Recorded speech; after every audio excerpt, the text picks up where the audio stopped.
He's gonna fall. Okay, so here's my question for you real quick. What if we've got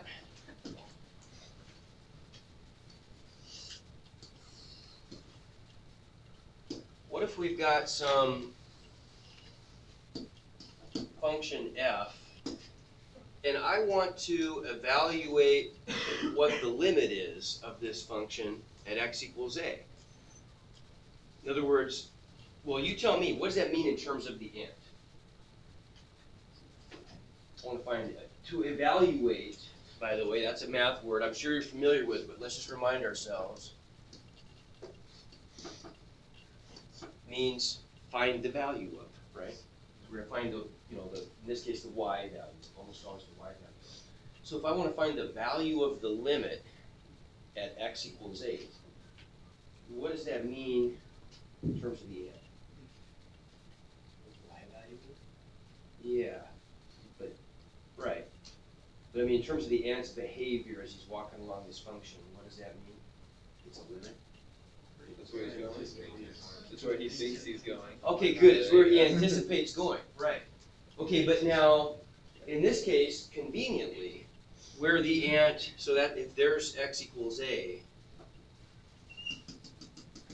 we could say that's the value of the limit right there, isn't it? It's convenient this time, though, because you finish the sentence. Where the ant anticipates going is actually where he's really going. Yeah, that's nice, isn't it? Right? So the concept of a limit is a little bit tricky, right? If I want to evaluate a limit, where does he think he's going? That sounds like that might be kind of hard to do. I mean, if we go back to this analogy of having my distance to the door with every step, that process lasts for eternity. And it was kind of weird. We said that we couldn't draw any point on the floor that I wouldn't step on, right? And yet I never get to the door. Kind of a weird concept. Clearly the limit is the door itself. The concept of trying to find the value of the limit sounds a little tricky. But if he's going to actually step where he thinks he's stepping, what's my shortcut if I want to evaluate the limit? I can make this real simple. If I want to identify the point where the ant anticipates stepping, and it turns out I can see plainly that that's where he's actually going to step, what do I do? What's the answer? What's the limit? Say it again.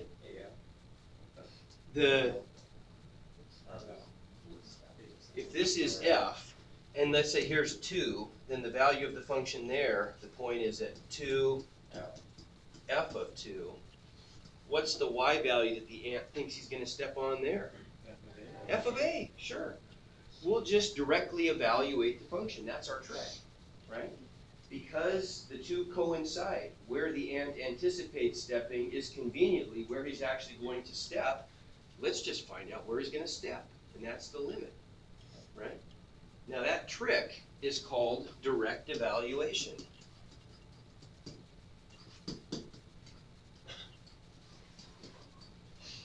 And when it works, it makes limits just, a piece of cake. There's nothing to it.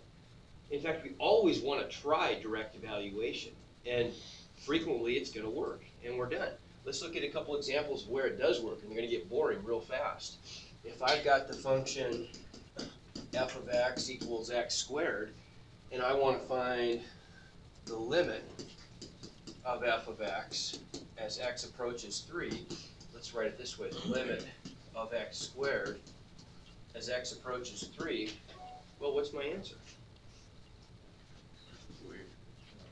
9. Yeah. Because if I plug 3 into this function, I just get 9 back for an answer, right?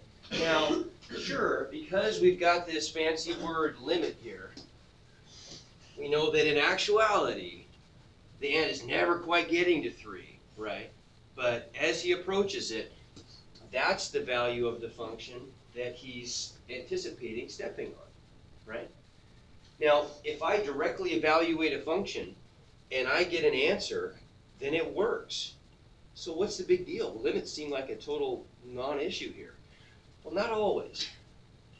Sometimes that doesn't work. As it turns out, we can sort of break this down into a general strategy. When I'm evaluating limits,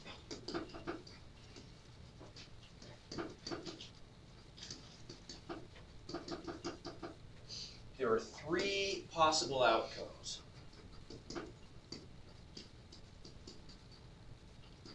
Three possible outcomes. I'm going to get either, if I evaluate, so I'm taking the limit of f of x as x approaches a.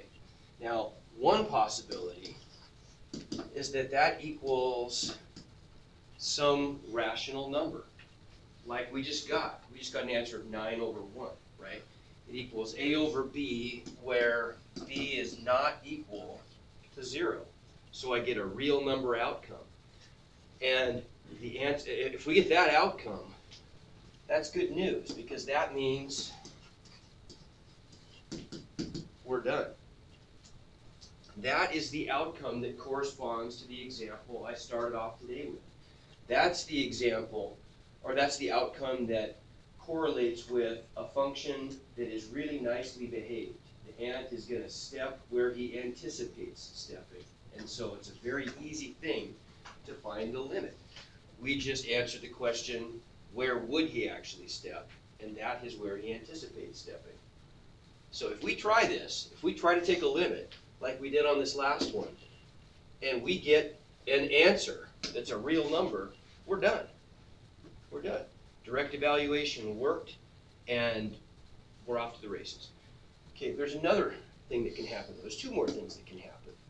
Sometimes we're going to run into a situation where the limit of f of x as x approaches a equals something like a over 0, where a is not equal to 0, though. I get some number divided by 0.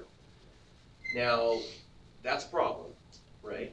If I try to evaluate directly and I get a number divided by 0, that's one of our two fundamental no-nos for real numbers, right? And so it didn't work out, but it's still good news for us, because what that means, at least for now, what we're going to call that, later on we'll be a little more specific with this, but what that means is no limit, and that's a viable answer. There is no limit. Okay? Let's look at a quick example of one that fits that category, and we already have, actually. We just didn't look at it in this context. Here's an example of one like that. If I take the function f of x equals 1 over x. Now, as you remember, we talked about something like this, because this is a function that looks like that. If I try to take this limit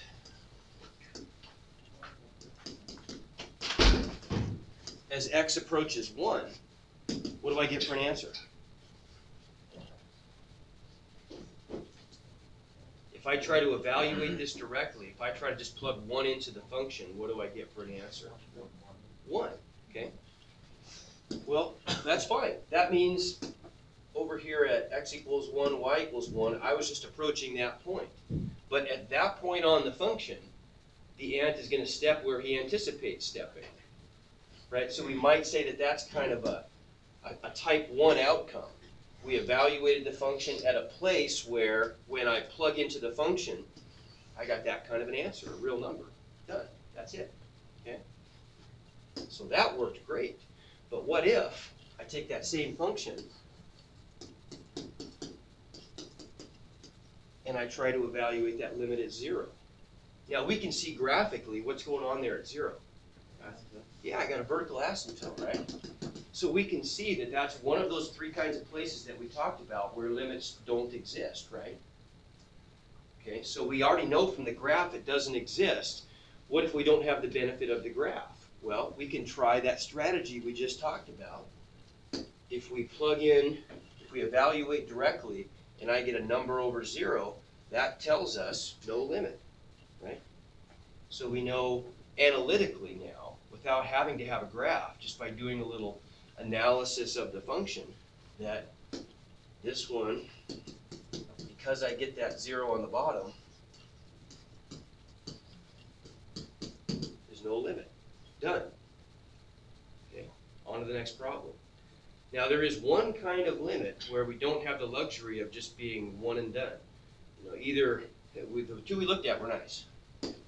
Either way, Either way, we're done. Either we get an answer or we don't get an answer, but it's a no limit. Now, what about something like this, though? What if we got one like f of x equals, let's say, x squared minus 9 over x minus 3 as x approaches 3. Now, what happens this time if we try to evaluate that limit at x equals 3? If we evaluate it directly, we try to plug it in. Because I guess, go ahead, answer the question. 0 over 0. Aha. Okay, that's different. And let me just maybe make one more before we jump into this. When we evaluate directly, here's a strategy so we kind of tie this into our graphical approach. What we're doing is we're always making the assumption that the ant is approaching the point that he anticipates approaching. Okay, that he's actually, if he were to take that final step, he would land where he thought he was going to step. If we get an answer like,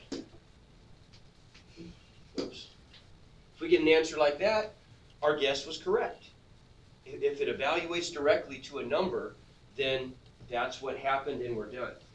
If we get an answer like this, well, that just means that the thing's got a vertical asymptote, and so he can't ever approach a point anyway. But if we get an answer like this, 0 over 0, then that means what we anticipated happening did not happen. If the ant were to take that final step, he would not, in fact, have landed on the point that we thought he was going to land on, that he thought he was going to land on. Okay? Turns out, we'll talk more about this later, that when we get an answer like this, that 0 over 0, what that means is there's a hole in the function where the ant thought he was going to step.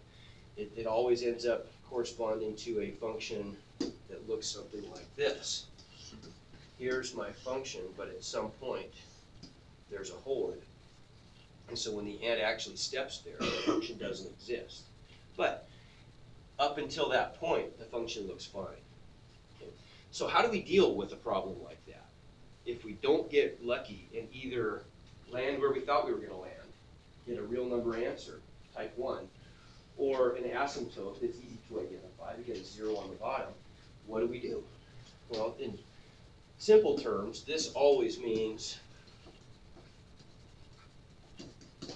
more work. And the work that we're talking about is some algebra. Okay? Let's take a look at this example in particular, and let's see if we can find a way where we can resolve this problem a little bit. So here's the issue we've got. We've got the limit of, let's say, x squared minus 9 over x minus 3 as x approaches 3, and we got the answer 0 over 0, meaning more work. There's a number of ways we can deal with problems like this. We're going to identify, well, I guess 4, maybe 5 at the most, different kinds of techniques we could do to algebraically resolve this. In this case, whenever we've got a ratio of polynomials like this, the approach is always the same. We want to try to cancel a common factor. Okay? We want to try to factor the top and cancel a common factor. So what does the top factor into? If I rewrite this limit, x squared minus 9 factors into, okay, good. That's a difference of squares, x squared minus 3 squared. And so it factors into x plus 3 times x minus 3 over x minus 3. Okay, so now, algebraically, what can I do? Okay, algebraically, I can cancel these factors. Right? And I end up with the new function, limit of x plus 3 over 1, right? As x approaches 3. Now, once I've canceled those factors, let's try evaluating this directly again. Now, what do I get? 6. Okay. So, that's my answer. Okay. Now, why did it work? because when we canceled these factors, these were what we might call the offending factors. Those were the factors that were causing the top and the bottom to both go to 0. When those are algebraically canceled, that problem goes away. Okay? And so this is our answer. That's the limit. But I do want you to see there's one really important distinction between the function that we started with, which was this guy, right, and the function that we finished with. There is a distinction. They're not the same. They're slightly different. Okay, now let's take a look at their graphs so we can see how they're different.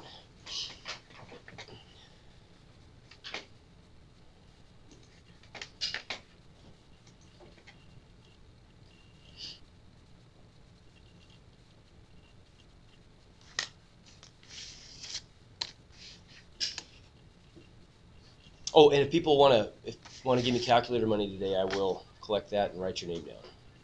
When we go to the lab, I'll do that. Okay, so I want to do that. Oh man, how do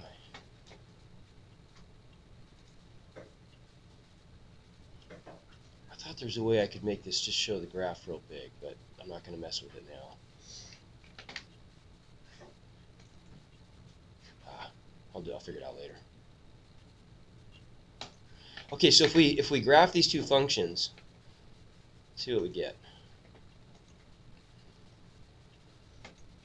So first we graphed the quantity x squared minus 9.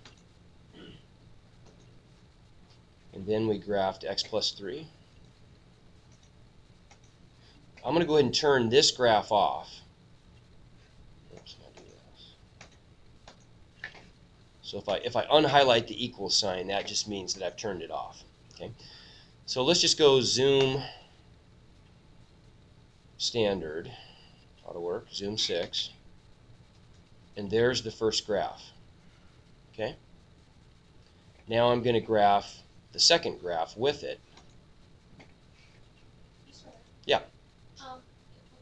Oh, hold it. Is there a reason that you did x squared minus 9 and not x squared minus 9 over x minus 3? Oh, because I messed up. You're right. You're right. Good thing. Thank you. Because I was totally wrong. That's why I did it. Divided by the quantity. Yeah, because I was looked at it. So, that's not supposed to be a parabola. Over x minus 3. There we go. Thank you. Thank you, thank you. So now, let's try that again. There it is. That's much better. Okay? So there's the first one, right? That's what it looks like. Now let's go to the second one.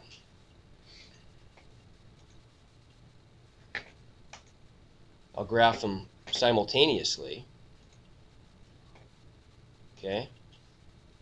Oh man, it looks a lot different, doesn't it? No, not so much. Okay, now let's graph just the second one by itself. Turn this guy off.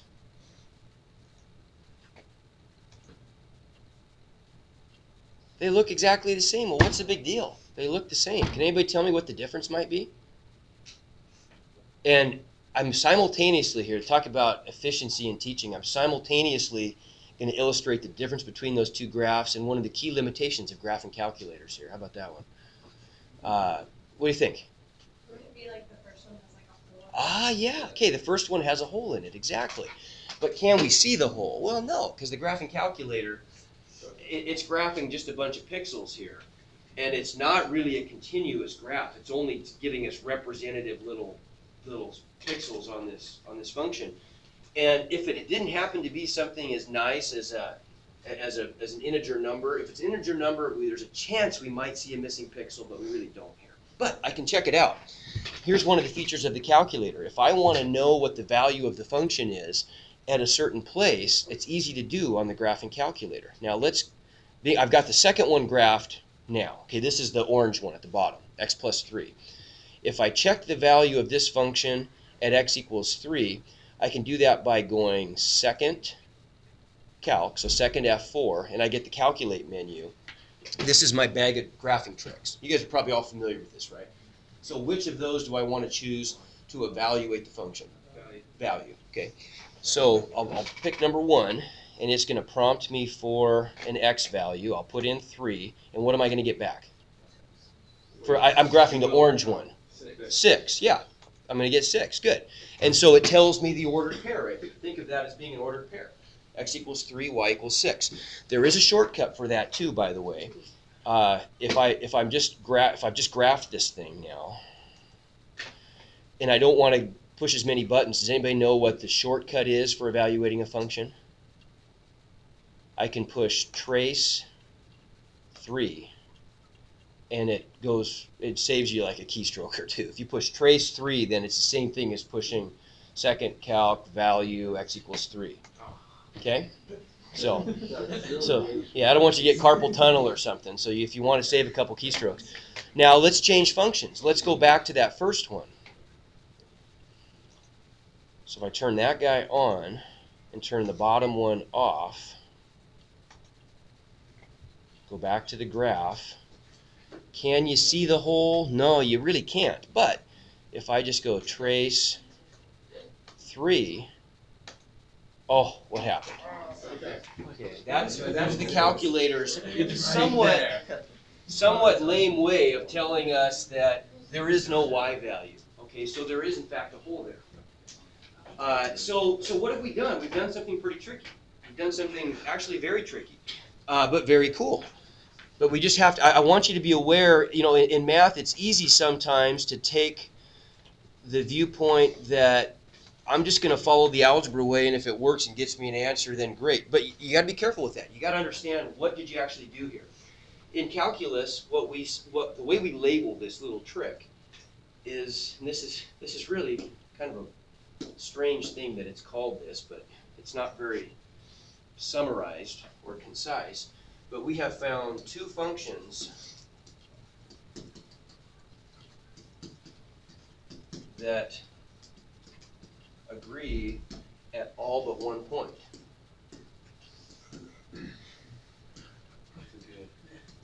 Isn't that weird that that's literally, if you look in any calculus textbook, that's what they're going to call it.